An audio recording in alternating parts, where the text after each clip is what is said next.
Eh, esta investigación parte de una preocupación central. Hoy en el Perú se habla mucho de calidad universitaria, pero normalmente se la asocia a acreditaciones, rankings, estándares técnicos y procedimientos administrativos. Sin embargo, detrás de este concepto, que parece obvio o evidente, hay toda una historia de ideas, de poder y de modelos culturales que rara vez se hacen explícitos. Mi tesis nace precisamente de esa tensión entre el uso cotidiano del término calidad y la falta de una reflexión filosófica sobre lo que realmente significa en el contexto de la educación superior peruana. Asumo, por tanto, que la pregunta por la calidad es una pregunta filosófica y epistémica. Cuando la universidad dice que algo es de calidad, está diciendo qué tipo de conocimiento considera valioso y para quién lo produce. Eso implica una cierta concepción de verdad, de ciencia, de desarrollo y de ser humano. La hipótesis que orienta este trabajo es que la noción de calidad vigente responde a una racionalidad instrumental y eurocéntrica que ha subordinado la educación al mercado y ha marginado un conjunto de saberes locales, comunitarios y otros modos de conocer. Desde ahí, la investigación propone un giro. Pensar la calidad como una categoría filosófica vinculada a la autenticidad del saber, la pertinencia cultural y la justicia cognitiva. Metodológicamente, se trata de una investigación de carácter hermenéutico crítico. El objetivo es reconstruir los supuestos que sustentan la idea de calidad, someterlos a crítica y finalmente proponer una comprensión situada en el contexto peruano contemporáneo. La tesis se organiza en 4 capítulos articulados entre sí y en lo que sigue inmediatamente presentaré la fundamentación en cada uno de los capítulos mencionados.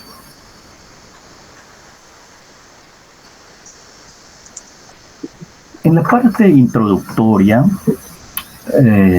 indico algunos ejes que me parecen pertinente mencionar. Se muestra cómo os indica que en las últimas décadas el crecimiento del sector privado, la mercantilización del conocimiento y la presión de los rankings han ido configurando una universidad que se mide por eficiencia, productividad y rentabilidad. En ese contexto, la calidad tiende a reducirse a la lógica de mercado, dejando de lado su dimensión ética, humana y cultural. Desde la filosofía, esto se interpreta como una crisis epistémica de la universidad. Ya no se trata solo de un problema de gestión o de recursos, sino de una forma de entender el saber como medio de control y dominio antes que como búsqueda de verdad y servicio a la vida. América Latina ha importado modelos universitarios ajenos a sus realidades, consolidando estructuras de dependencia cultural y cognitiva. Por eso, repensar la calidad implica también un ejercicio de crítica civilizatoria y de recuperación de otras formas de conocimiento marginadas por el canon occidental. Con esta base, fijamos 4 objetivos.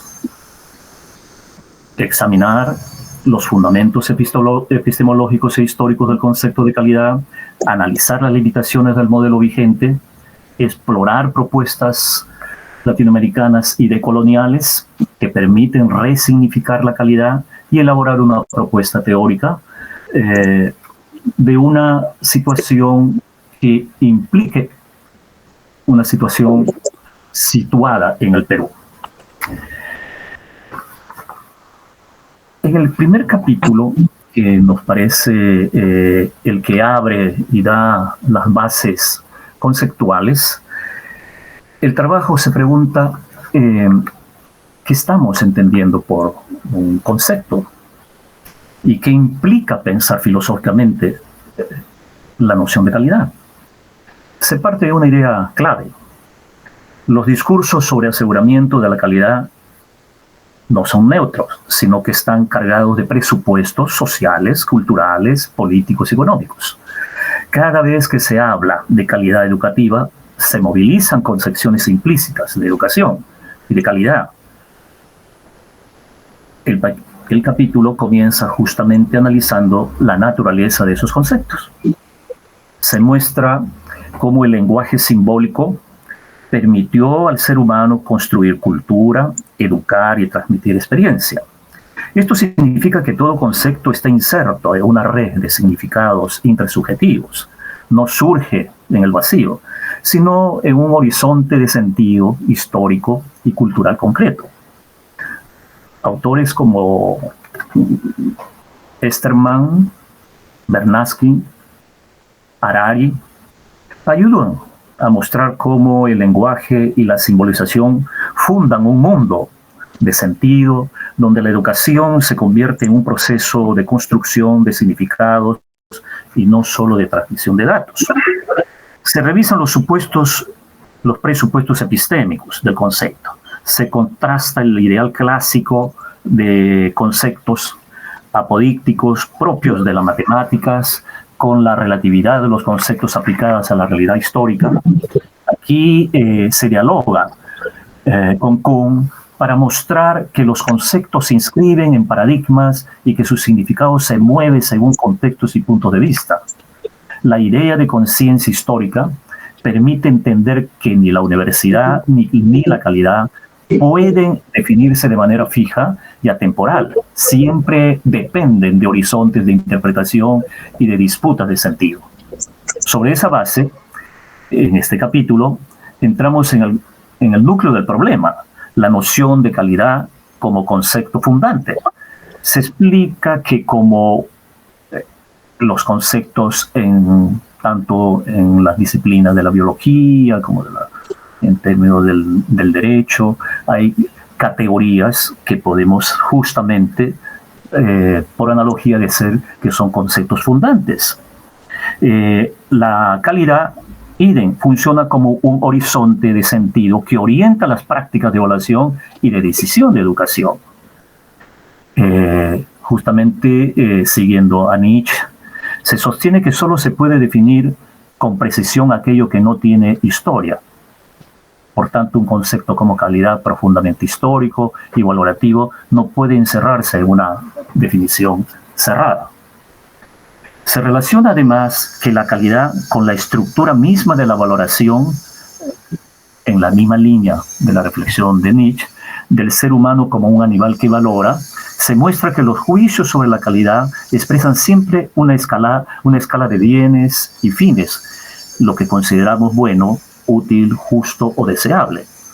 En la modernidad, esta noción de calidad se cargó de una matriz o de un matiz pragmático, vinculando al rendimiento y a la medición cuantitativa.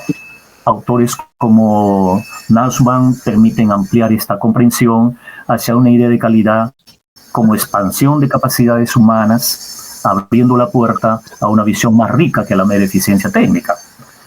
En este capítulo, justamente cierra mostrando horizontes de sentidos históricos de la calidad.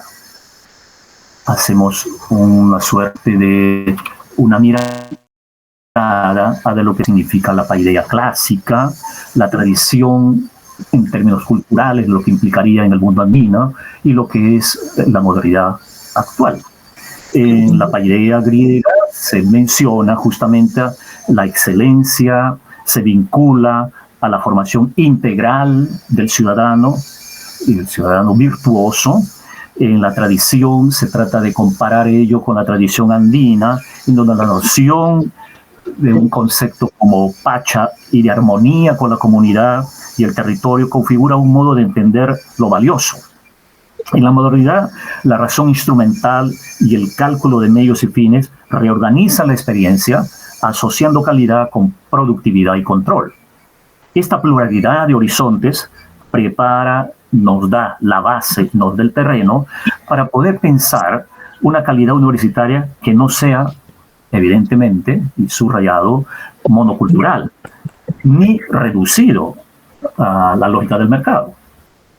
Entonces, partiendo de ella, en el segundo capítulo es donde se va a trasladar la reflexión al campo de lo que significa la educación y en particular lo que es la educación superior.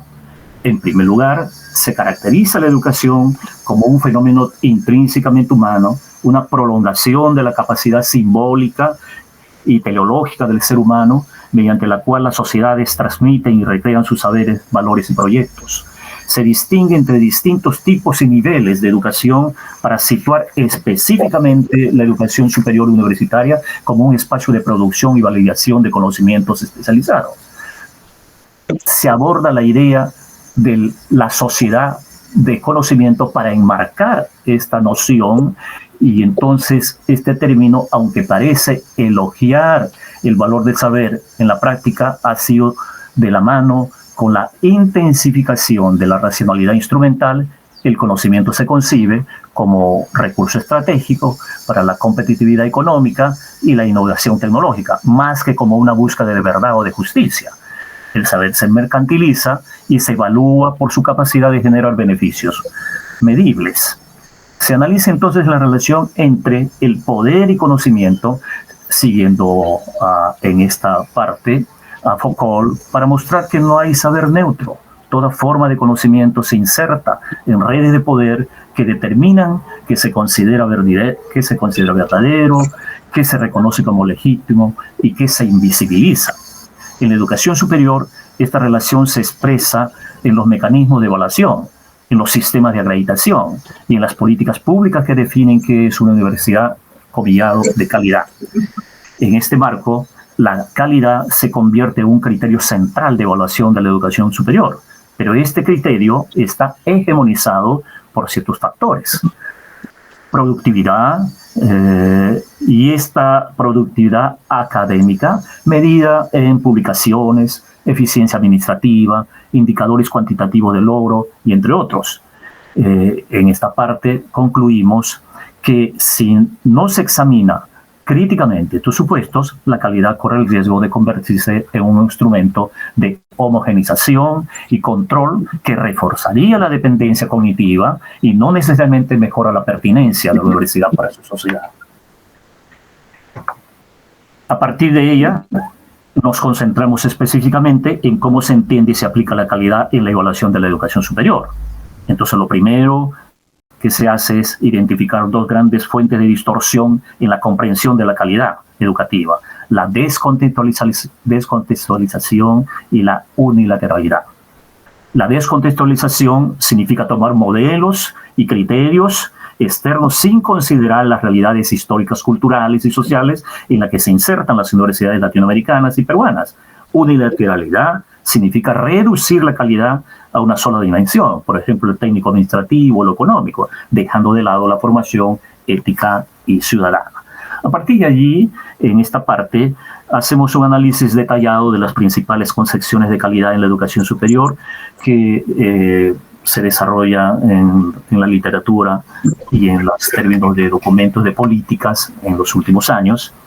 Y como tenemos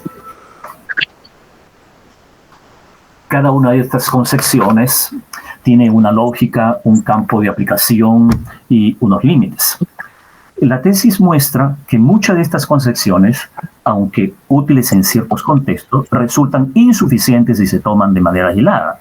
Por ejemplo, una universidad puede ser eficiente en el uso de los recursos, pero estar desconectada de las necesidades de su entorno. Puede alcanzar estándares formales, pero no formar sujetos críticos ni comprometidos con la justicia social. Por eso se ensaya una concepción crítica y operativa de la calidad que recoja los aportes de esta perspectiva, pero los ordene desde una visión más amplia, donde el criterio último no sean los resultados medibles, sino la contribución de la universidad a la vida digna, al diálogo intercultural y la transformación social.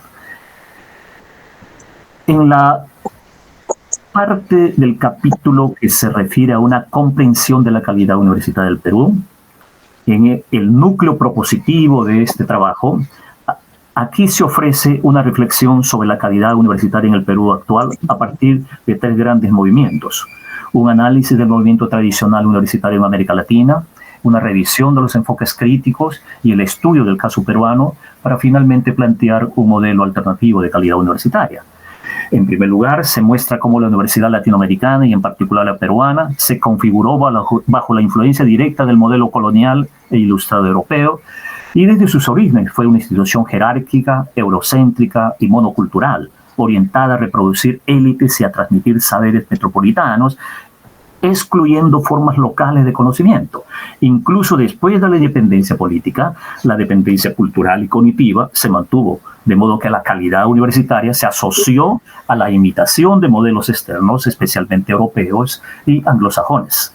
En segundo lugar, el capítulo dialoga con diversas corrientes críticas. La filosofía de la dependencia y el pensamiento latinoamericano muestran la necesidad de pensar desde la realidad propia, problematizando las importaciones acríticas de teoría, problematizando esas importaciones acríticas de teorías y modelos. El pensamiento decolonial insiste en desmontar la colonialidad del saber, del poder y del ser, proponiendo una universidad pluriversal, capaz de reconocer múltiples racionalidades y epistemologías. La interculturalidad crítica, tal como lo trabaja Walsh, se presenta como un horizonte para reconfigurar la calidad más allá del monoculturalismo moderno. Y en tercer lugar, se analiza el caso peruano de manera más concreta, la herencia colonial y la modernización dependiente, los procesos de modificación y desigualdad en el acceso, la reforma universitaria reciente y la centralidad del discurso de la calidad, así como los límites del modelo actual para atender la diversidad de contextos y la pertinencia social de la universidad. Se examinan también las tensiones entre autonomía universitaria y el control estatal, la mercantilización del conocimiento, los desafíos que implica la investigación, la digitalización y la crisis del sentido universitario. Sobre estas bases, el capítulo culmina con la formulación de un modelo alternativo de calidad universitaria para el Perú. Este modelo se apoya en 4 grandes dimensiones. Una dimensión filosófica epistémica, que reconoce la historicidad y la pluralidad de los saberes. Una dimensión ética y política, que sitúa la dignidad humana, la responsabilidad social y la justicia cognitiva en el centro. Una dimensión intercultural y epistémica que integra saberes ancestrales, conocimientos científicos y perspectivas diversas, y una dimensión pedagógica y comunitaria que concibe la universidad como espacio de formación integral y de compromiso con la vida de las comunidades. En síntesis, la propuesta plantea un giro radical. La calidad deja de medirse principalmente por certificaciones, rankings o indicadores técnicos y se concibe como un proceso integral, ético y cultural. Una universidad de calidad es aquella que respeta la vida en todas sus dimensiones, reconoce la pluralidad de saberes, integra conocimiento y acción y forma sujetos críticos, responsables y creativos capaces de contribuir a la transformación social y cultural del país. Finalmente, las conclusiones retoman el recorrido de todo el desarrollo de este trabajo y podemos mencionar inmediatamente lo siguiente. En primer lugar, que la Universidad Latinoamericana y Peruana se construyó históricamente bajo un modelo colonial ilustrado y eurocéntrico que ha dejado una fuerte marca en las estructuras, en los discursos y en los criterios de evaluación vigentes. En segundo lugar, que la independencia política no se tradujo en una emancipación epistémica, de modo que la calidad universitaria se ha asociado a la reproducción de estándares externos, generando una cultura académica desarraigada de la realidad nacional. En tercer lugar, las conclusiones sostienen que la verdadera calidad no puede reducirse a la competitividad ni a la productividad, sino que debe medirse por la capacidad de educación superior para humanizar, dialogar y liberar. Se afirma que una universidad de calidad es aquella que se reconoce como espacio de encuentro entre mundos, entre ciencia y sabiduría, entre razón y vida, entre tradición e innovación. Una universidad que integra en su currículo tanto saberes ancestrales como técnicas modernas, perspectivas éticas y herramientas tecnológicas para responder de manera situada a los desafíos locales y globales. Finalmente, se propone entender la calidad universitaria como una ética de la convivencia, del conocimiento y del cuidado del mundo. Solo una universidad capaz de pensarse desde su propia realidad histórica y territorial y de construir conocimientos al servicio de la vida y del bien común puede decir que alcanza una auténtica calidad. Señor miembro del jurado, muchas gracias por su atención. Bien, muchas gracias. Habiendo terminado esta parte, entonces vamos a ir a los comentarios de los informantes. Creo que podemos invitar a la doctora Verónica Sánchez para que pueda participar. Verónica, no sé si nos copias.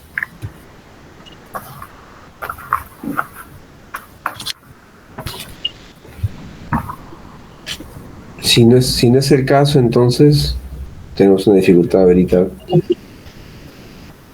Entonces comenzamos con la participación del doctor Zenón de Paz. Buenas tardes, en primer lugar a todos los participantes en este acto de sustentación de tesis y mis felicitaciones al tesista, el profesor, nuestro colega Hugo Sánchez de la Facultad de Economía.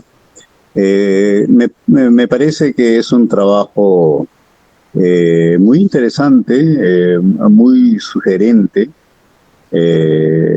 muy bien elaborado, es decir, tiene una línea temática y argumental bien articulada y sobre todo muy pertinente, que es uno de los de las condiciones que el texto señala hacen la calidad. Es decir, la calidad se vincula a la pertinencia. En este caso, estoy subrayando que el tesista ha escogido un tema no abstracto, que también es una, digamos, una elección legítima, pero él ha tenido, creo yo, el tino de escoger un tema muy actual y de mucha repercusión en la universidad peruana y más allá, ¿no?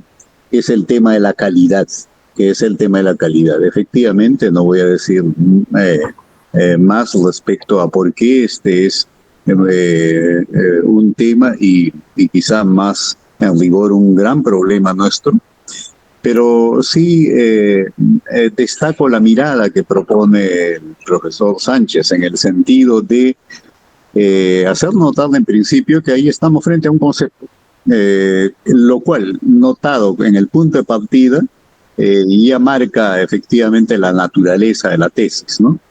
Se ha dicho y se ha dicho apropiadamente que lo propio de la filosofía es el trabajo con conceptos, ¿no? Me parece que, por ejemplo, Gilles Deleuze lo dice con énfasis, ¿no? Si hay algo que es lo distintivo de la filosofía, es ocuparse de los conceptos. Y en este caso es un concepto clave, ¿no? Y al ocuparse de este concepto, el profesor Sánchez, lo primero que hace notar es su polisemia. El hecho de que no se trata para nada de un concepto unívoco, y nos hace notar además que este tipo de conceptos por lo general pertenecen, lo ha dicho ahora mismo en la sustentación, a esta otra dimensión que escapa a la historia, ¿no? Efectivamente, Nietzsche decía que solo puede ser definible lo que no tiene historia. Las entidades matemáticas que están fuera del ámbito de la historia, la contingencia, el cambio, las circunstancias, ¿no? Sí se definen y con precisión. Pero él mismo en alguna parte de la tesis, recuerdo que citando a Einstein, dice, acá lo tengo apuntado, dice, cuando las leyes de la matemática se refieren a la realidad, dice Einstein, no son exactas. Cuando son exactas, no se refieren a la realidad. Lo decía un notable matemático y físico que sabía de qué estaba hablando. Efectivamente es así. Y la noción de calidad se refiere, pues, no hay nada más empírico que la calidad. Es difícil que las matemáticas o las lógicas puedan ocuparse de la calidad. Tienen un sesgo más bien cuantitativo formal. Y la cualidad es material y es empírica y es contextual y es histórica. Y por tanto es absolutamente polisémico. Pero más allá de la polisemia, el autor hace notar que esto es así porque entra en juego horizonte de sentido. Y muy pronto la lectura del texto nos está instalando en algo que es literalmente crucial igual. Una perspectiva intercultural y yo diría sobre todo, él mismo lo señala, también acaba de decirlo, de crítica civilizatoria. Esto atendiendo a que nos hallamos en un momento clave de la historia, un momento en el que efectivamente se cruzan distintas perspectivas de alcance civilizatorio, somos más conscientes de ello seguramente que en otro momento, y esto nos obliga a que al pensar en conceptos como este, de los cuales se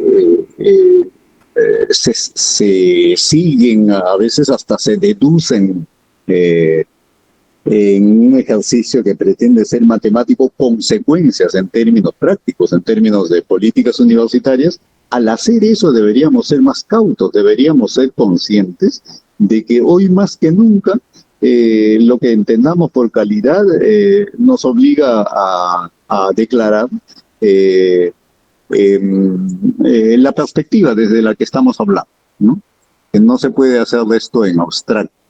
Y por esto seguramente en algún pasaje de su tesis también, el profesor Sánchez hace una incursión por el mundo andino, explorando cuáles podrían ser los equivalentes de esta noción en el léxico quechua específicamente.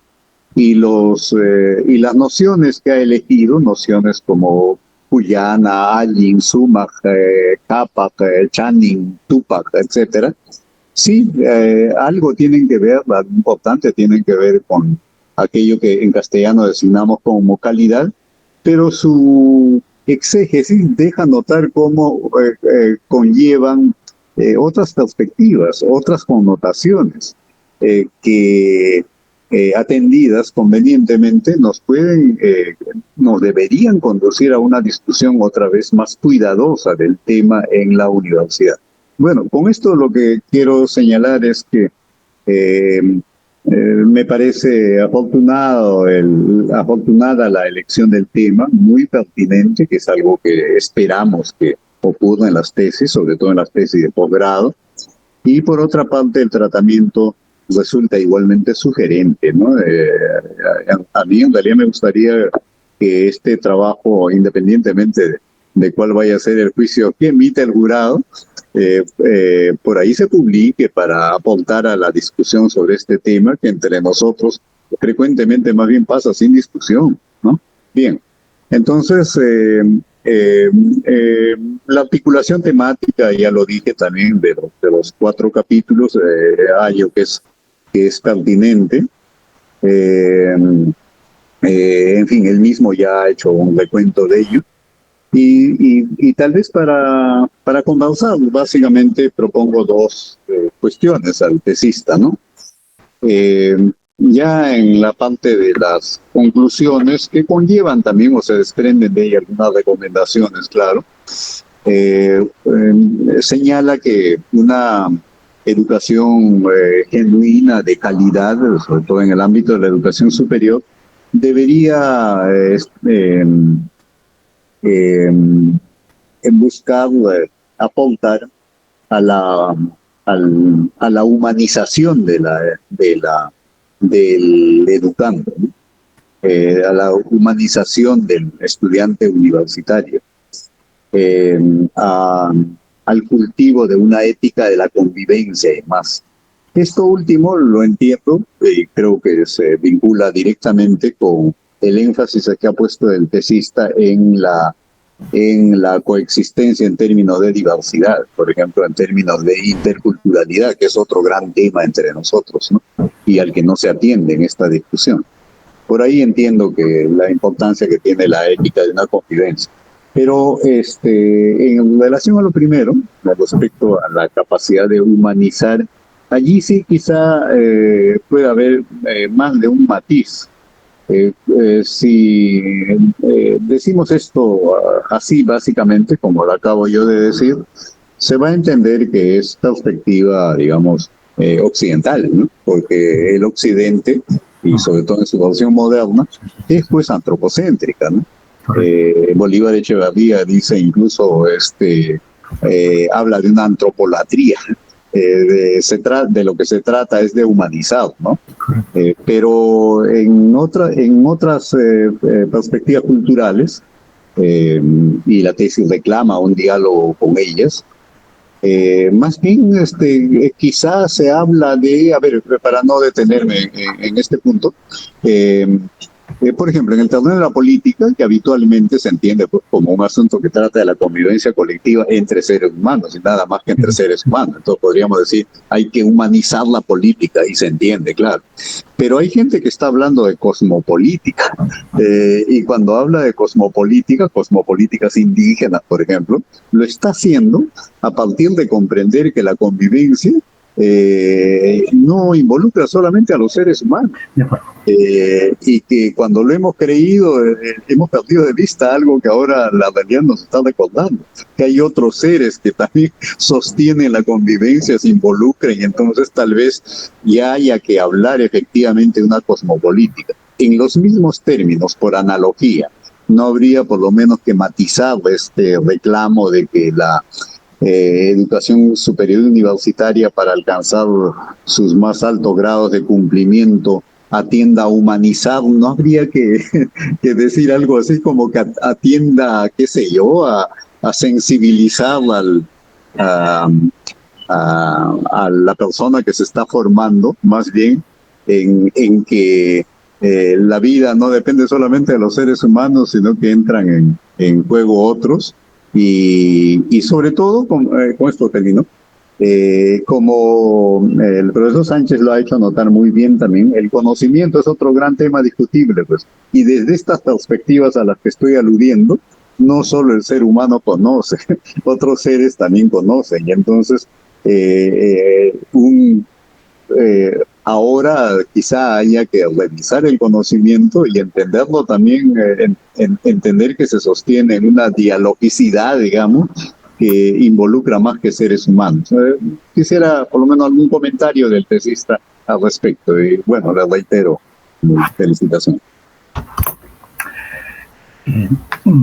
Señor presidente, ¿me permite responder o escucho los comentarios? No, al contrario, es mejor responder ahora mismo. Adelante, por favor. Ok, muchas gracias. A ver, en primer lugar, agradeciendo la observación que hace el profesor Zenón, y que tal vez efectivamente ahí hay que hacer una precisión para mantener el hilo conductor de la reflexión. Efectivamente, cuando decimos otros horizontes de sentidos y que cualquier contexto en Cuba y tiene y abre esas posibilidades para poder justamente contextualizar lo que vamos a entender, aquello que contiene la noción de calidad.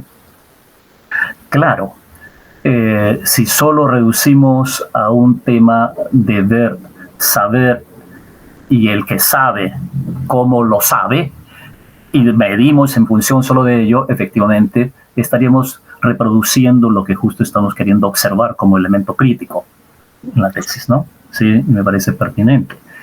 Justamente es hablar de ese horizonte intercultural nos permite más bien decir que en términos de la noción de sentirse bien o hacer bien o acercarnos a decir que hay una realización,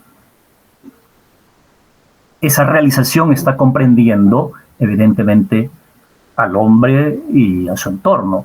Y en un horizonte de sentido, digamos, en la perspectiva andina, sí, pues, un hombre de montañas, como somos todos, no podemos abstraernos de esa condición espacial y todo lo que contiene en ella. Y no solo todo lo que contiene en términos de objetos materiales, sino todo aquello con el cual que nos permite justamente recrear y convivir con aquellos mitos que nos acompañan para poder hacer la siembra. Milenariamente, si hay algún mensaje que podemos dar desde aquí a la humanidad, es que el centro de la producción agrícola, como matriz de reproducción, de morar en un lugar como lo nuestro, es un ejemplo ante la humanidad de cómo efectivamente hay una relación de convivencia y de pretender el buen sentido de la vida entre la relación entre hombre y la relación con su entorno, y el entorno entendida con todas aquellas condiciones que le posibilita eso. En esa lógica es que justamente habría que decir la universidad, que no se integra en esa lógica, es una universidad que está efectivamente descontextuada. Por ejemplo, un simple ejemplo para graficar la observación hecha por el profesor. En el siglo XX, sí, algunos datos que uno intenté recoger, aún me falta precisar algunos informes. San Marcos intentó hacer un instituto de alturas. Fue la primera institución que se preocupó por crear un instituto que estudie las alturas.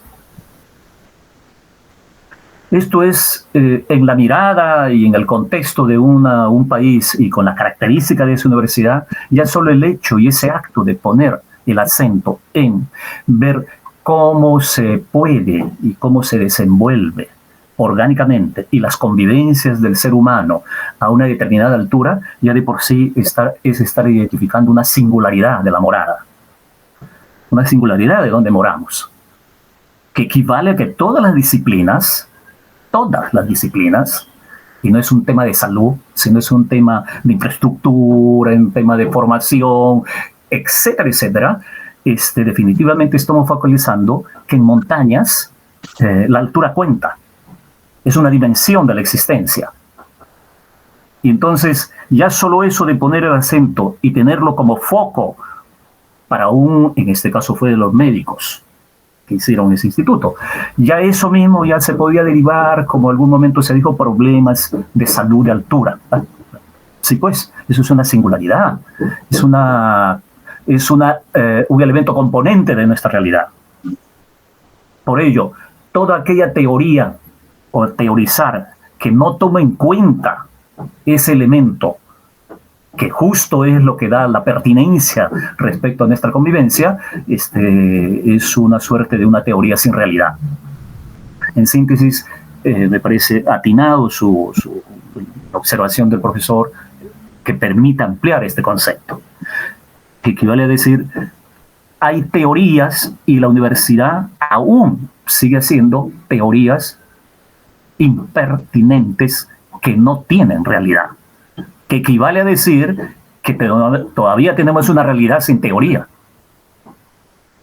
Y entonces en ese rango es que justamente ya decir la calidad ya no se circunscribe solamente entonces a la cuestión de la eficiencia, de la productividad, sino que justo hasta dónde estamos articuladas de esa realidad y esos sentidos de vidas que están en un país de montañas como la nuestra, ¿no? Gracias, profesor. Yo creo que sí, en esa línea me parece. Y segundo, sobre la mirada de los cosmopolíticos. Sí, efectivamente, este es un debate creciente y cada vez más presente en todo lo que significa levantar elementos de alternativas de poder. Evidentemente, está comenzando a ser, más creciente, porque si hay algo que se va justo manifestando en estos momentos, es que el tema del medio ambiente, el tema del calentamiento, el tema de lo que significa todo lo que algunos se han calificado como una etapa más del desarrollo del planeta, ¿no? De la intervención del hombre, ya comprometiendo a esa situación. Yo sí creo que ya estamos desde aquí mirando el cosmos. No es que tenemos que pensar solamente como el elemento de la frontera interna, sino que hay problemas en donde ya estamos involucrados y que desde una propuesta civilizatoria alternativa podemos por lo menos estar ensayando algunas respuestas a este problema, ¿no? Sí, yo creo que sí, ese es un trabajo que realmente merecería seguir ampliando y profundizando, ¿no? Gracias, profesor. Muy bien, muchas gracias. Vamos a ver si es que ahora tenemos una mejor conexión para que pueda participar la doctora Verónica Sánchez. Sí, muchas gracias por el pase, las disculpas por el caso, ¿no? De estos fallos a veces de internet. También felicito el trabajo muy pertinente, el tema, de hecho, que ha presentado aquí colega Hugo Sánchez, porque nos saca de ese monólogo, ¿no? Que hay en el espacio universitario que vincula muchas veces todo solo al tema competitivo, a criterios cuantitativos, por decirlo así, ¿no? En cuanto a la investigación y a los resultados que nos debe dar, ¿no? La educación superior. Yo brevemente, ¿no? Para no extender mucho tampoco la participación, preguntaría, Hugo, este tema que ha presentado en su tesis, ¿cómo lo podría vincular también con la injusticia epistemológica? ¿No? Quisiera algún comentario al respecto. Muchas gracias. Adelante. Permíteme la palabra, profesor Álvaro. Adelante. ¿Sí? Sí, adelante, por favor. Gracias. La verdad que un breve paréntesis, creo que diálogos que se están abriendo y escuchar preguntas como del profesor Zenón, como del profesor Verónica, y seguramente de Miguel también, como también de la suya, mi estimado profesor, son temas que más bien nos van visibilizando que hay que ir sugiriendo una agenda que nos interpela en estos momentos nuestra situación de la universidad peruana, ¿no?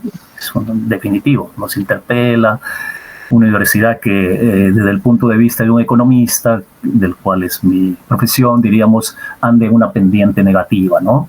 Y no hay miras no hay en el cortísimo plazo mirar que eso pueda tener una inflexión. Y esa pendiente negativa tiene que ver efectivamente, entre otras cosas, a esta pregunta que acaba de hacer la colega Verónica. Y que sí, hay si hay formas diferentes de saber y de producir conocimiento, como que lo hay, como que tiene un respaldo desde toda la matriz que hemos llamado el mundo andino, para utilizar una categoría, para cubrir toda una historia y todo un grupo humano en este espacio. Cierto, hay un solo ejemplo. Hace no mucho escuchaba y fui a espectar por invitación de unas ayacuchanas, se llaman Familia Machaca. Y menciono el nombre porque la experiencia me pareció muy aleccionador y como para poder repensar esta situación de la universidad. Ella regresó después de la violencia que tuvo su pueblo, regresó a su lugar después de una década y un poco más tal vez, para volver a la siembra que se dedicaba a su papá. Y lo primero que encontró, bueno, era un suelo árido, seco, y se desapareció su producción. Entonces la pregunta que ella hizo a su papá es qué conocimientos él había heredado y tenía respecto a la producción en las zonas donde son áridas. Y le comentó un saber, y que definitivamente significaba que podían, con ciertas plantas y ciertos frutos que nacen a 2.000, 3.000 metros, podían hacer unos hoyitos en la arena, humedecerlo y luego progresivamente luego de haberse humedecido, ir constituyendo pequeños hoyitos de agua. Pero eso luego se extendió y que ahora es una laguna. A eso le llaman pues, cultivar el agua. Entonces, un saber que definitivamente a nivel de los elementos tanto teóricos como epistemológicos que tenemos en la universidad, ninguna de nuestras disciplinas en la Universidad Peruana tiene un contacto de enriquecimiento con ello. Y no solamente tuvo ahorita podemos verlo, no solamente ha resuelto la producción agrícola, resolvió de una comunidad y que valorado en términos económicos eso costaba, según la municipalidad, un monto determinado, y lo que ellos hicieron ha sido con un capital, vamos a llamar económicamente, pequeño. Pero donde estaba en juego era otra manera de abordar, otra forma de enfrentar el conocimiento.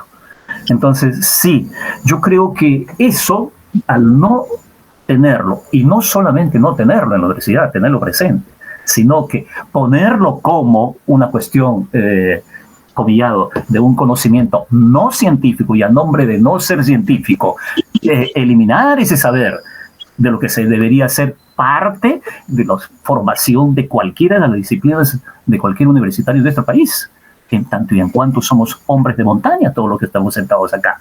Desconocer ese saber, evidentemente ahí hay un tema que colinda con lo que significa esto, de no hay pues, sigue el saber colonial en donde no solo deslegitima, sino que justo le pone como si fuera un concepto, una sabiduría, un saber primitivo, que algunos lo emplean o lo folclorizan ese saber, ¿no?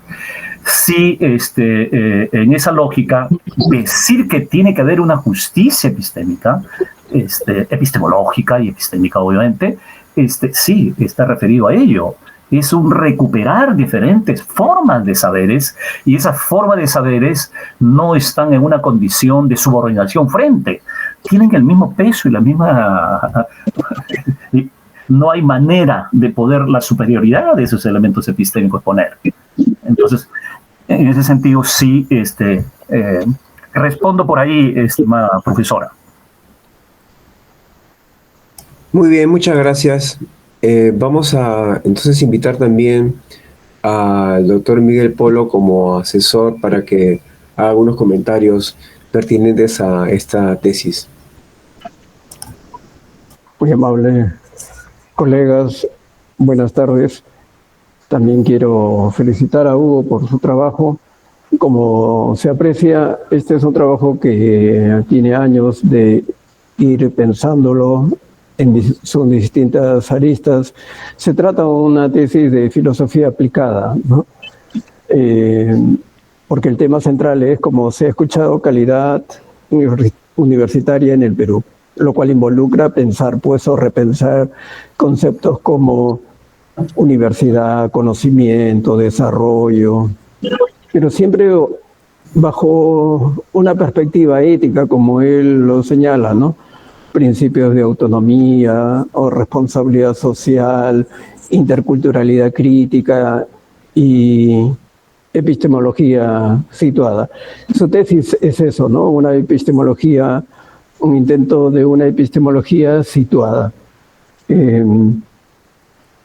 Y tan situada es que uno siente que su tesis también está cargada de compromiso práctico, es decir, de una dimensión política, que a veces se soslaya de la reflexión epistémica, ¿no? O epistemológica. Dicho esto, por lo cual es una valoración que yo hago del trabajo, también obviamente no agota todos los temas posibles, ¿no? Y un tema más bien tangencial que me gustaría escuchar su reflexión, porque tiene que ver con el tema de la calidad, pero no ha sido trabajada como capítulo, es el de las tecnologías educativas. Hoy día estamos invadidos por las tecnologías educativas, ha cambiado nuestras formas pedagógicas y más aún, tenemos ya una nueva tecnología en marcha que es la inteligencia artificial y se asume el mito de que sin tecnología educativa no hay calidad, ¿no? Y yo me preguntaba, en tu modelo, en el modelo que estás proponiendo de calidad educativa o calidad universitaria, ¿qué lugar tiene las tecnologías educativas? Es decir, ¿habría que asimilarlas simplemente porque ya están? ¿Habría que liberarnos de ellas? ¿Todavía es que estas tecnologías crean sujetos, crean nuevos sujetos sin que le demos nosotros, los docentes, el contenido? Ya el uso de las tecnologías están creando sujetos. Por eso mismo quizá se puede entender como en algunos países se comienzan a prohibir celulares a los niños con los colegios, ¿no? Porque ¿quién va a crear sujetos? ¿El profesor? Si la tecnología ya los está creando. ¿Quién crea ese ciudadano crítico? ¿El profesor? Pero si la tecnología ya le está formando de otra manera.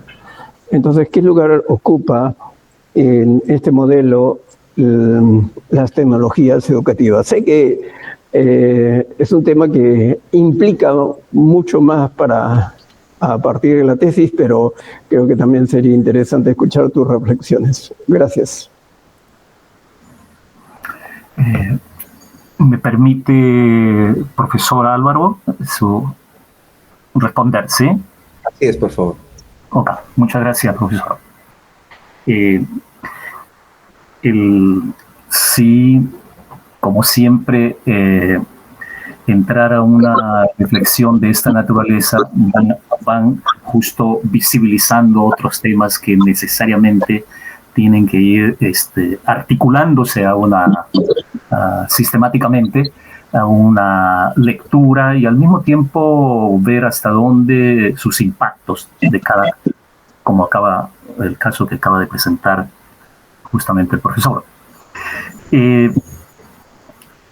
Leía hace poco un texto a propósito de estar aquí repasando esto del trabajo. Leía un trabajo que justamente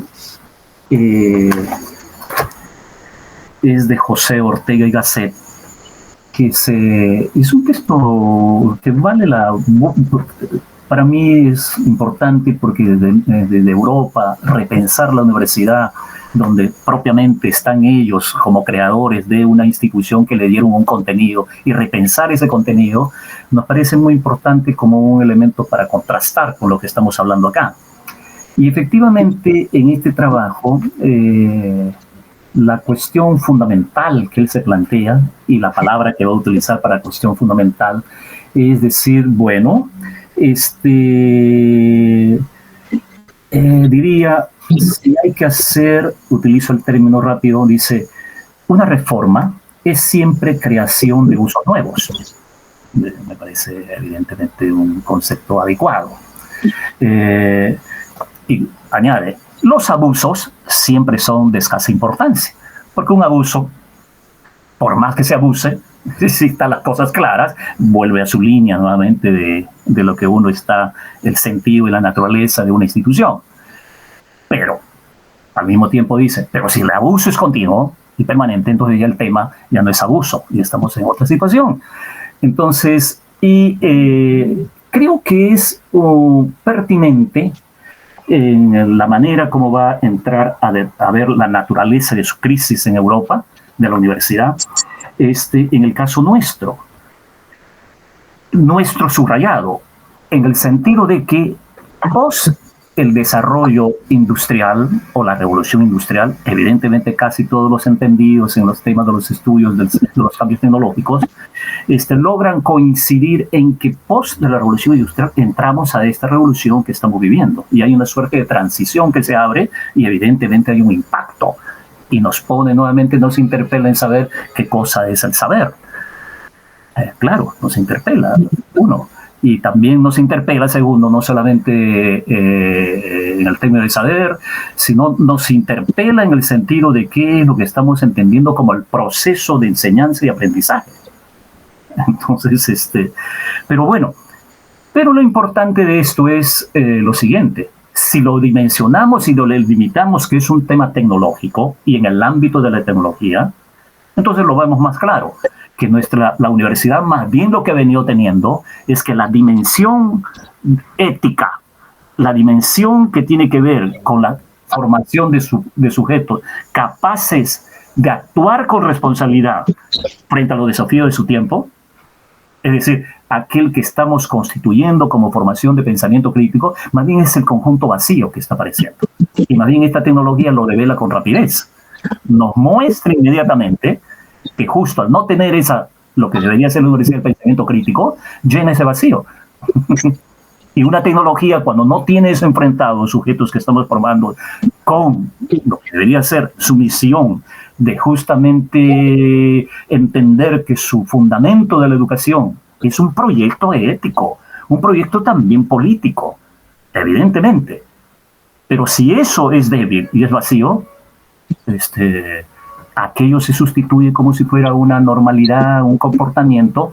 Esto de las tecnologías van a sustituir algunos tipos de comportamiento que ya lo están haciendo de pasada, a tal punto que la regulación está haciendo de acá que la inteligencia artificial está haciendo y resolviendo problemas de lo que un estudiante en este momento en las pruebas. Acabo de tener problemas en mi facultad. El estudiante tenía resuelto su examen a través de inteligencia artificial. Entonces, y no solamente el examen, sino hizo su trabajo. Entonces, la pregunta que se abre es, ¿cómo lo regulamos eso? Pero dado que hay un tema que, 1, 2, 3. Primero, que al tener la tecnología como esto de la inteligencia artificial y que se incorpora en el proceso de la enseñanza, entonces lo que se está abriendo es un tema más, y como nunca se visibiliza que la universidad no está cumpliendo su misión. Visibiliza más rápido, más bien eso. Porque en la medida que no cumple su misión, evidentemente esto va a dar como consecuencia lógica de pensar que esto está pensando por, y la universidad que tiene que haber formado desde el punto de vista de su capacidad crítica y todo lo que implica ello, y cómo es que al construir un conjunto de fundamentos y de teorías, bueno, caramba, se genera pues evidentemente un estudiante que ahorita ante la información, y no es el problema de la información, pero no sabe cómo enfrentar esa información. No sabe delimitar el problema de lo que implica tener esa información. Y esto es por analogía, algún autor decía, lo mismo sucedió cuando vino el tema de la imprenta. O sea que no es una novedad el tema, sino su dimensión del tema es ahora, y la magnitud y la escala que tiene, que nos está llevando a que la regulación ya está empleando en el tema, en el ámbito de lo ético, que siempre debe ser el componente de la formación. O sea, está visibilizando cosas lo que no se hizo y de lo que no se viene haciendo. Entonces, y segundo, que debe hacerse, la pregunta no debe estar planteada por ver si se debe o no hacer uso de ella. Creo que la pregunta no haría por ahí en cualquier modelo, y también en el modelo intercultural. No es que nadie desde la racionalidad, y las racionalidades diferentes, la racionalidad andina, va a decir, oye, que eso lo vamos a rechazar porque no va a comprometer mi convicción de racionalidad. No, de ninguna manera. Sino el tema ya va por el lado de cumplir más bien nuestra misión y nuestra función como universidad, y que el diálogo de saberes justamente debe de llegar a eso, y para poder ubicar la dimensión tecnológica y subordinarla a ese diálogo. Pero la inversa nos llevaría a un serio problema, como creo que va a llevar si es que no enfrentamos eso. Concluyo. Sí, la pregunta es de tremenda importancia, pero su respuesta a ello tiene que ser partiendo de delimitar la naturaleza de la institución. Volver a retomar nuestra misión y la naturaleza y los elementos que estamos planteando de igual a igual, ese diálogo epistemológico, ese diálogo de saberes, creo que es crucial en el momento actual. No llegar a eso realmente es vaciar de contenido en este momento a la universidad, y como cualquier desarrollo tecnológico lo que va a hacer es visibilizar mucho más y va a comenzar a agrandar más la brecha respecto a nuestro quehacer. Muy bien, muchas gracias, profesor Hugo Sánchez. Yo me voy a tomar la libertad de hacer preguntas. Tengo muchas preguntas, así es que voy a pedirle por favor que tome apuntes. He leído la tesis y entonces tengo incluso 2 documentos, uno digital y otro que tengo en apuntes de lo que se ha estado diciendo ahora. Entonces, recomendaría para que las respuestas sean puntuales, que se esté justamente anotando ello, ¿no? Hagamos una recapitulación muy breve. Espero que se me escuche y no haya ningún problema, porque estoy viendo un documento que he escrito y otros apuntes que tengo así a mano. La tesis se titula Análisis filosófico del concepto de calidad y su aplicación en la educación superior peruana. La tesis tiene 146 páginas divididas en 4 capítulos. Quiero empezar por una cuestión que es probablemente la más frágil, pero que igual es relevante y obviamente luego esperaré una respuesta suya. Me he fijado en la bibliografía de la tesis porque el núcleo, parte de la discusión, si no el centro de la discusión es la calidad, el concepto de calidad, cómo se reconfigura y todo lo que se ha dicho y que retomaré en un momento. Pero entonces, si tiene que ver con el concepto de calidad, me puse a fijar, bueno, qué bibliografía había sobre calidad, ¿no? Entonces encontré lo siguiente, hay 9 títulos en general sobre calidad como definición, gestión de la calidad, calidad en la educación superior. Pero una cuestión muy curiosa para mí, por lo menos, es lo siguiente, que es la actualidad de la información. Encontré algunos títulos en inglés que son del año 1992, hay 2 títulos del año 1993, hay otro de 1996. Luego hay otros títulos del 2011, del 2012, y el más actual, por así decir, o el más reciente, sería de 2015, que es justamente sobre el modelo de calidad de educación superior, ¿no?, en el Perú, hace 10 años. Entonces, mi primer comentario, que creo que así mejor lo vamos a hacer, es por qué la bibliografía es un poco clásica, pero sobre el concepto de calidad no se ha considerado otros títulos, ¿no? Los títulos que en el capítulo, mejor dicho, en la tesis se ha mencionado, como ya dije, son de esa época, pero solamente por decirlo al vuelo, ¿no?, porque si no me demoraría mucho. Sobre definición de calidad, gestión de la calidad, hay varios títulos, ¿no?, y trabajos, incluso en castellano y también en inglés. Hay trabajos, por ejemplo, del 2021 sobre gestión de la calidad de la educación superior, de varios autores, ¿no?, Saldaña, Barrenechea, de 2021. Después de Girón, del 2022, es calidad de la enseñanza, ¿no?, en un Review of Global Management, y así, ¿no? Luego tengo para citar un montón de textos, pasando, porque si no me demoraría mucho. Hay textos del año 2024 de Vilca, de Saavedra, Guamán, Rojas y otros, que se llama Políticas de Aseguramiento de la Calidad de la Educación Superior, ¿sí? Todos son en castellano estos. O sea, también está de Medina Manrique y otros, para ahorrar, de 2021. Aseguramiento de la calidad educativa universitaria en Iberoamérica. También, por mencionar otros, sí, nada más hay más, pero los más recientes, de Vilca, Arana y otros también, de 2024, aseguramiento de la calidad y becas en la educación superior peruana, aparte de un conjunto de reglas de política de aseguramiento de la calidad superior que va del 2015 al 2017 en el Perú. Y bueno, si menciono estos que están en castellano, de hecho que hay otras en inglés, por ejemplo, por mencionar un idioma, ¿no?, sobre el concepto de calidad, gestión de la calidad y lo demás, ¿no? Chen del 2016, Quality in Higher Education, Development of Virtue of Professional Practice, y así, ¿no?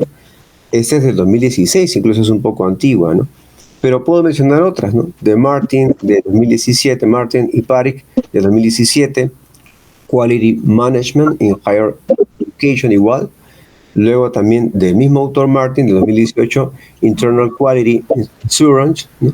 Y así puedo citar otros textos de 2017, del 2021, me puedo ir de largo. La primera entonces observación que hago es por qué esta tesis, que se titula Sobre el análisis filosófico del concepto de calidad y su aplicación. Tiene una bibliografía de hace no solo 10 años.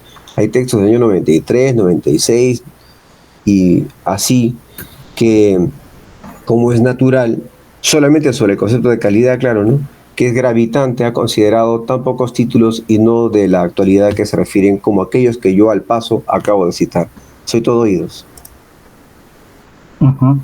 ¿Me permite, vamos respondiendo, profesor? Por supuesto. Ah, bueno. A ver, yo creo que ahí hay que, sí, me parece, como en cualquier trabajo y cualquier aproximación a un problema, siempre tratamos de coger en todo un recorrido, de mirar aquello que son lo más emblemático que nos acerca al tema. Cuando digo lo más emblemático, evidentemente implica que no hay tema que no se aborde, que no exista no uno, miles de entradas. Miles de entradas. Para eso está la inteligencia artificial, para eso está justamente, uno entra al teléfono mismo y encuentra una barrera. Pero justamente lo que se trata es de coger en la reflexión de este trabajo, son coger los temas filosóficamente relevantes. Y como tal, hay un sinnúmero de temas técnicos que no están, por ejemplo, por decir, soy miembro actual para la Universidad de San Marcos para opinar el manual de proceso de la Universidad de San Marcos. Y ahí en el manual de proceso, evidentemente, se tiene que trabajar todo aquello que son los modelos técnicos que tienen que ver con la medición de la calidad. Y todos son ISO. Y todos son documentos que efectivamente en el Perú se han orientado a mirar por esa lógica. Pero eso se puede agrupar justamente en toda una perspectiva filosófica. Y lo que me interesa aquí es las entradas filosóficas que se tiene sobre eso. Y como tal, pongamos en lo último que las universidades están por lo mismo en esta disputa de haber entendido que el ISO es un elemento técnico y metodológico crucial para medir las universidades. Pues bien, ese es todo un debate tremendo. Pero eso es una propuesta técnica.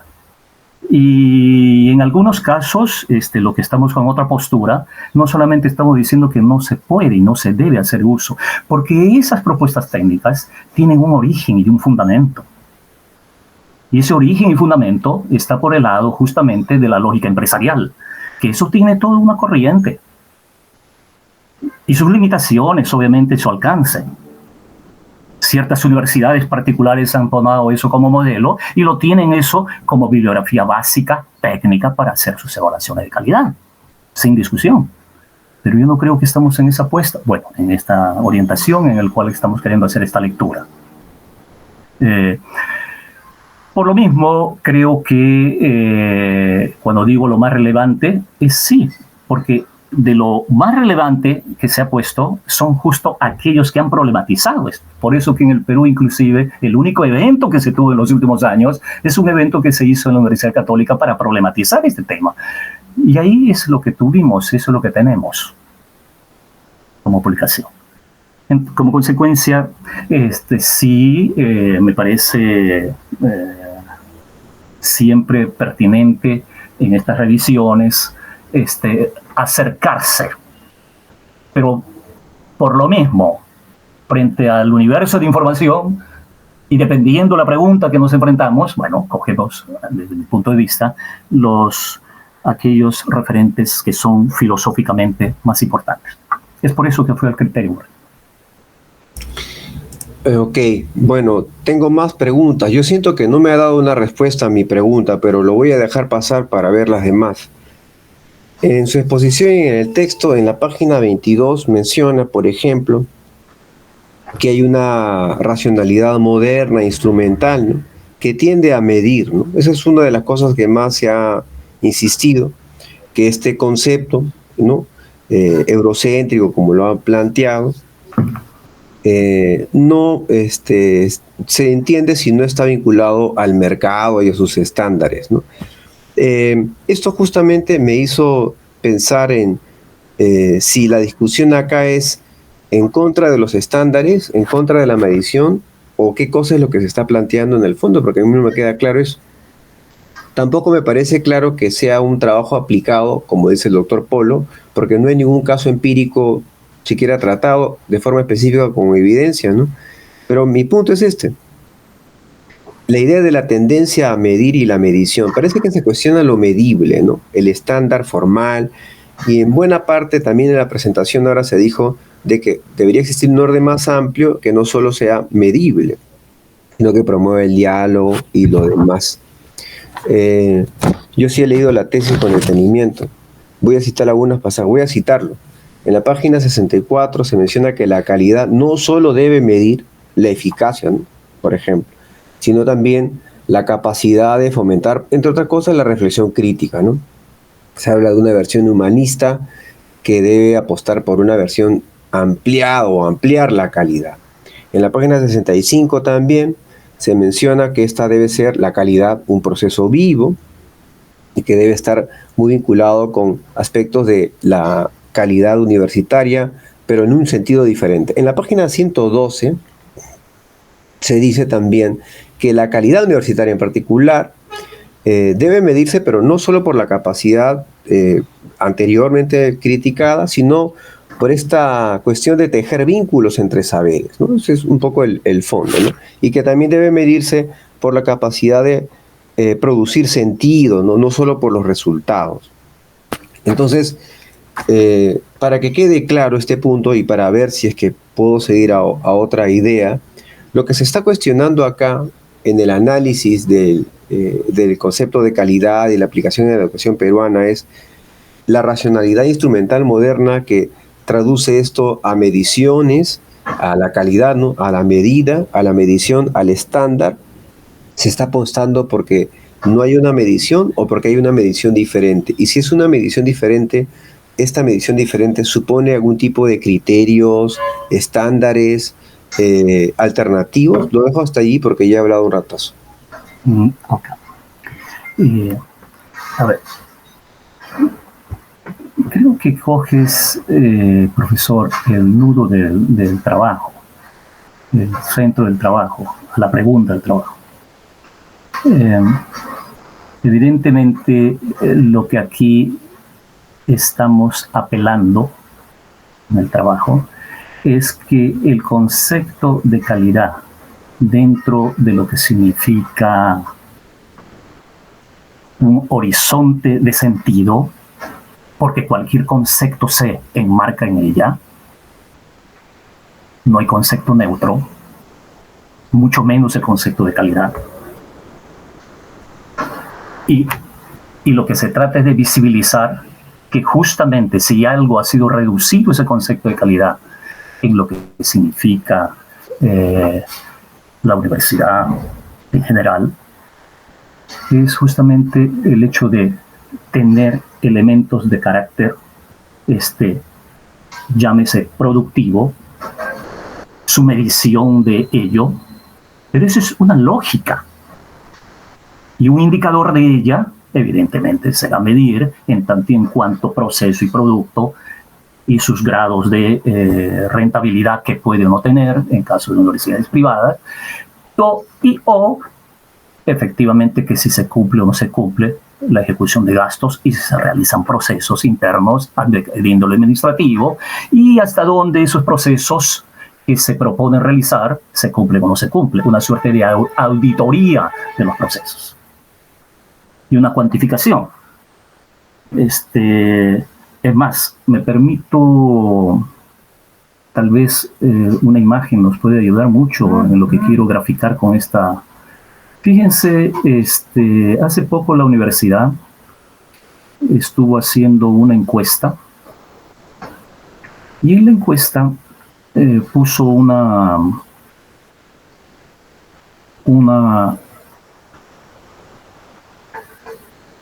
aquí lo tengo en la mano, a ver un ratito.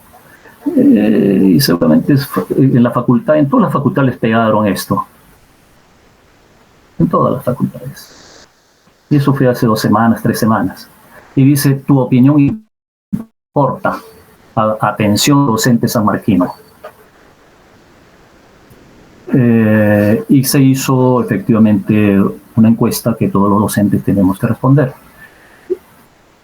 Fíjense la frase que tiene debajo de esto. Dice, no se puede mejorar lo que no se puede medir. No se puede medir. Nuevamente, claro, si su universidad no es capaz de que justamente esté articulado por responsabilidad social a los diferentes saberes y sentidos de vida que existen y matrices culturales en este país, es una universidad. La pregunta es eso y solamente eso cuantificable de lo que se hace como proceso producto, es lo que es estrictamente la calidad? ¿Cómo hacer que nuestra universidad y la universidad peruana, efectivamente tenga aquella interacción de recoger los diferentes sentidos de vida, los horizontes que existen, y además todos los procesos que conllevan en todas las matrices culturales que se dan? ¿En qué medida, siendo un país multicultural, cómo esta institución puede ser pertinente cuando desconoce eso? Y cuando eso no está presente efectivamente para poder, comillado, medirlo. Bueno, la medición, pues, de una u otra manera consiste, entre otras cosas, tiene un fundamento, ¿sí? Se mide aquello que justamente, es medible, pues. Valga la redundancia. Y justamente aquello que se visibiliza en las instituciones. Y por esta dinámica de lo que lo público se ha ido reduciendo, para que poner e instalar lo privado y la empresa como centro de la dinámica, lógico, la calidad es allí, es un tema de control de calidad, está como sinónimo de mediciones de procesos, mediciones de ajustes y mediciones de lo que significa el producto. Pero eso tiene una racionalidad atrás. Entonces, lo que aquí más bien el trabajo lo que quiere mostrar es que no puede reducirse a eso. La universidad tiene necesariamente que asumir su responsabilidad.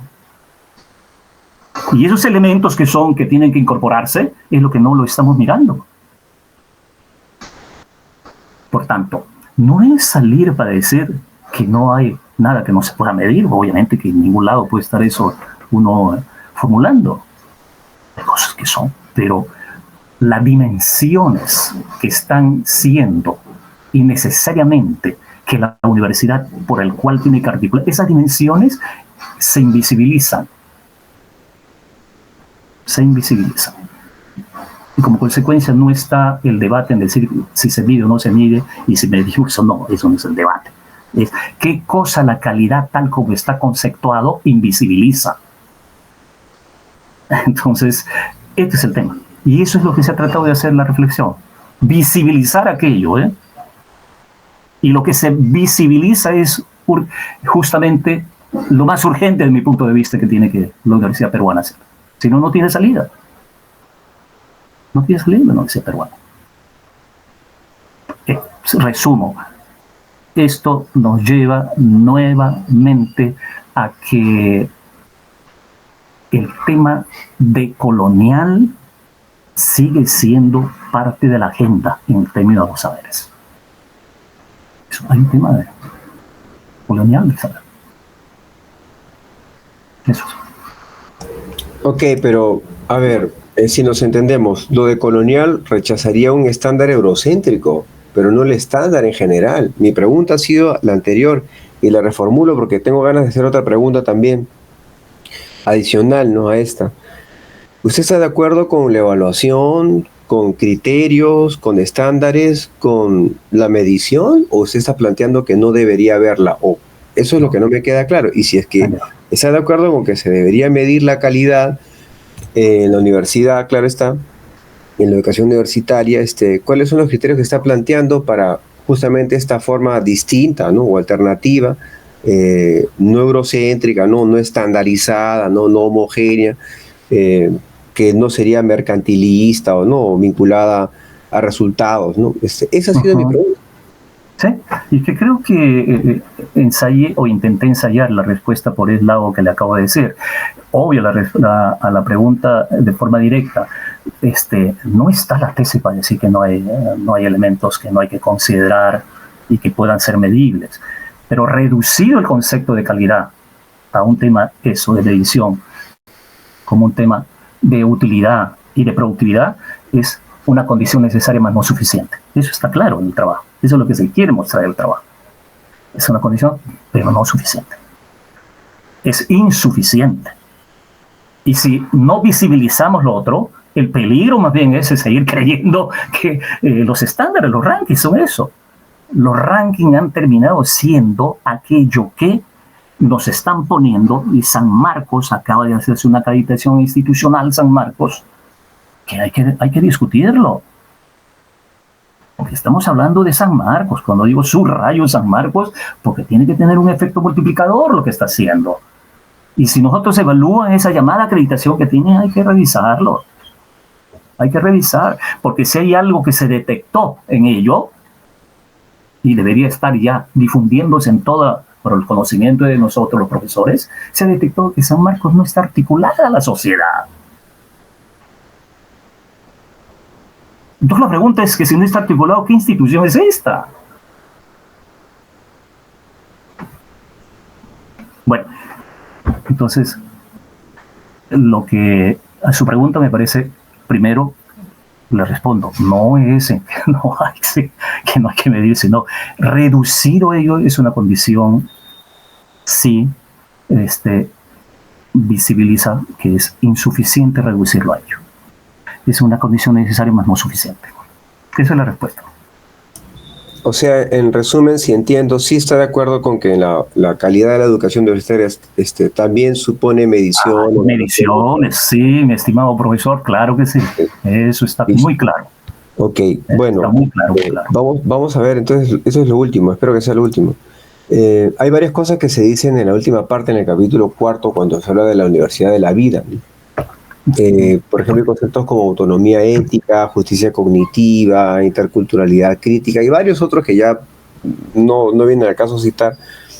Pero mi punto sobre lo que acabo de decir, que es medible y que finalmente sí estaría de acuerdo con criterios, es cómo medir estas cosas. O sea, Ajá, ¿cómo criterios? La autonomía, permítame por favor terminar la pregunta. La justicia cognitiva, lo intercultural, que suena interesante, porque en el trabajo al menos yo no lo he visto. Yo no he encontrado ninguna correlación, ¿no? De estos aspectos tan interesantes con criterios de evaluación, ¿no?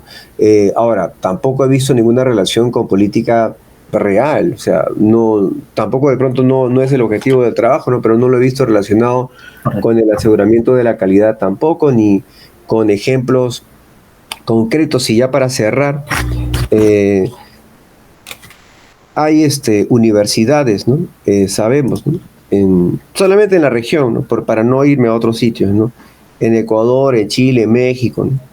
Que son universidades interculturales, ¿no? Y estas universidades interculturales, la primera pregunta que uno se haría es, ¿también consideran la evaluación? ¿También consideran la acreditación? Y eso es justamente lo interesante, porque de pronto el problema no es la medición como tal, ni medir, sino qué cosa se mide y quiénes son los que hacen la medición, ¿sí? Entonces, esas universidades interculturales así en general asumen también posibilidades de autoevaluación, coevaluación y, como dije, de acreditación, ¿no? Hay nombres que yo tengo en concreto, pero creo que no huelga ahorita mencionar. En México hay un montón de ejemplos. Entonces, mi duda es esto, ¿no? si tenemos estas referencias de universidades interculturales en donde obviamente la perspectiva no es eurocéntrica, claramente, ¿no? Más bien incorpora todo lo que acá se está diciendo en general de una mirada más abierta, ¿no? Plural, ¿no? Intercultural, como se denomina, ¿no? O incluso en el país, ¿no? Con estándares para considerar universidades, por ejemplo, con lenguas originarias y así, ¿no? Entonces, si es esto viable en este tipo de universidades, no está reñido a la dimensión de la calidad con esta resignificación, con la medición, con la acreditación. La pregunta justamente es la que sigue pendiente, y se ha considerado aspectos como criterios, estándares formales para acreditación y también evaluación externa, porque como usted muy bien sabe, las universidades tienen evaluaciones externas, ¿no? En una mirada de universidad intercultural, que es más o menos como yo estoy interpretando el último punto cuando habla de la universidad de la vida, ¿no? Cierro con eso, entonces escucho sus comentarios. Creo que esta reflexión última que acabas de mencionar nos lleva a lo siguiente, a que desde la introducción en el trabajo, y está subrayado en el trabajo justamente el propósito, el objetivo que tiene, ¿no? Ya se está, y lo subrayo tanto al inicio, en la introducción, como al final. No está para hacer la salida técnica del problema, no está por ahí el trabajo. El trabajo no anda por esa ruta. Es una reflexión, vamos, trata de ser efectivamente aquello que requerimos hacer, una reflexión filosófica, aquello que nos podemos pensar y repensar el sentido hacia dónde está y la institución y la propuesta de la educación y la institución, el sentido de ella. Y discutir el sentido de ella pues termina siendo lo esencial y lo fundamental, ¿cierto? Yo creo que cuando se pone y se precisa que desde el concepto de universidad intercultural, tal vez justo eso es lo que hay que también problematizarlo, porque el Estado y los estados, como muy bien lo dices, en Bolivia, México y aquí en el Perú, se guiaron por esa misma lógica de creer que el tema intercultural se reduce a un problema de inclusión, cuando justo la tesis lo que quiere decir es que eso no es, pues no va por ahí el tema de la intercultural. Y que justamente lo que nos interpela más bien nuestra realidad es en qué medida existe un diálogo real entre saberes diferentes y en qué medida ese diálogo entre saberes diferentes tienen la misma condición y la misma, vamos a poner, ninguna suerte de jerarquía. Hay una simetría en ella. Entonces, lo que queremos es plantear que evidentemente podemos crear indicadores para visibilizar. ¿Qué cosa visibilizar? ¿En qué medida ese diálogo de saberes está presente? Y no lo entendemos como una suerte de fusión ni asimilación, sino como un encuentro simétrico, donde todas las epistemologías son válidas. Bueno, la técnica de construir indicadores, me acuerdo, le hago un comentario a esto, en algún momento aquí está presente el profesor Zenón de Paz, que fue uno de los primeros en la Universidad de San Marcos que hizo una reflexión sobre lo que significaban las bases conceptuales de la calidad. Y efectivamente, el primer documento que tiene San Marcos es un documento que ya tiene más de 15, 20 años, si no me equivoco, en donde justo ahí dio paso para crear que la Oficina de Calidad se formó con ese documento, y la Oficina de Calidad de San Marcos fue la primera en el país, y se trazó como agenda de ver cómo pudiéramos construir indicadores. Y se generó un largo debate. a partir de estos documentos. Y en ese largo debate justamente salió esto lo que acabo de mencionar. Bueno, ¿cómo? Pero si la universidad no está haciendo lo que tiene que hacer frente a este reconocimiento de temas epistemológicos y de males en su condición simétrica, en lo único que se metió es tener que ver lo que se llama el ranking, y mirando los rankings mundiales, tener esos indicadores y con eso tratar de entrar para que se entre a lo que denominamos un proceso de homogenización.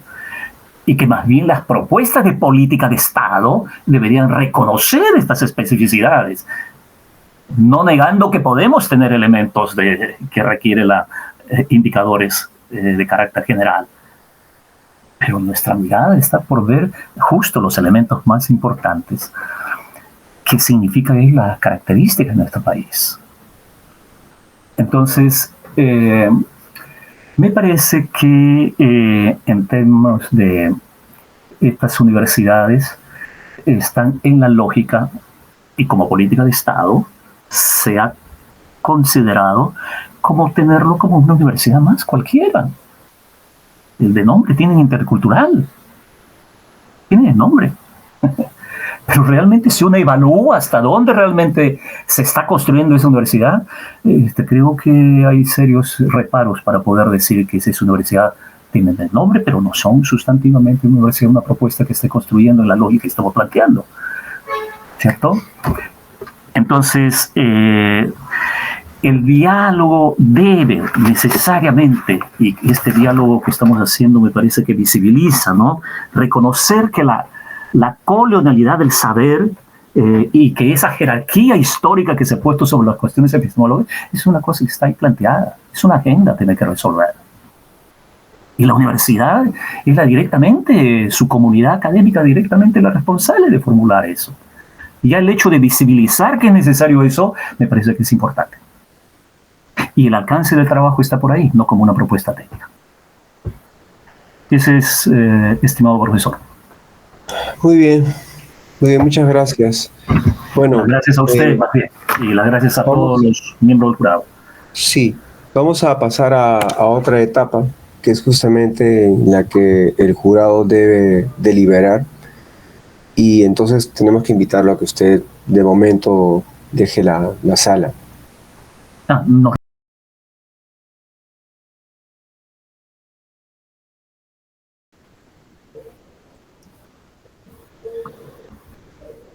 Muy bien, hecha la exposición y abiertas las preguntas formuladas por el jurado de la tesis titulada Análisis filosófico del concepto de calidad y su aplicación en la educación superior peruana, presentada por el bachiller Hugo Sánchez Díaz, el jurado acordó la siguiente calificación de acuerdo a lo establecido por el Reglamento General de Estudios de Posgrado. 16, bueno. Felicitaciones al tesista. No sé si nos escucha. A ver. Bueno, ¿se me está escuchando? Disculpe. Así es. Acá. Bien. Profesor Álvaro, profesor Miguel, profesor Verónica, profesor Zenón y la señorita que esté escuchando, estos actos siempre merecen realmente, entre otras cosas, agradecer, porque es lo primero, un gesto de agradecimiento a todos aquellos que contribuyen a estar este espacio. De mi parte, simplemente decirle muchas gracias y creo que nos genera un compromiso de continuar con estas reflexiones y estas discusiones, ¿no? Muchas gracias, realmente. Listo, muchas gracias. Muchas gracias a los demás colegas y vamos a dejar entonces esta grabación hasta aquí. Gracias y nos encontramos en otra oportunidad. Hasta luego.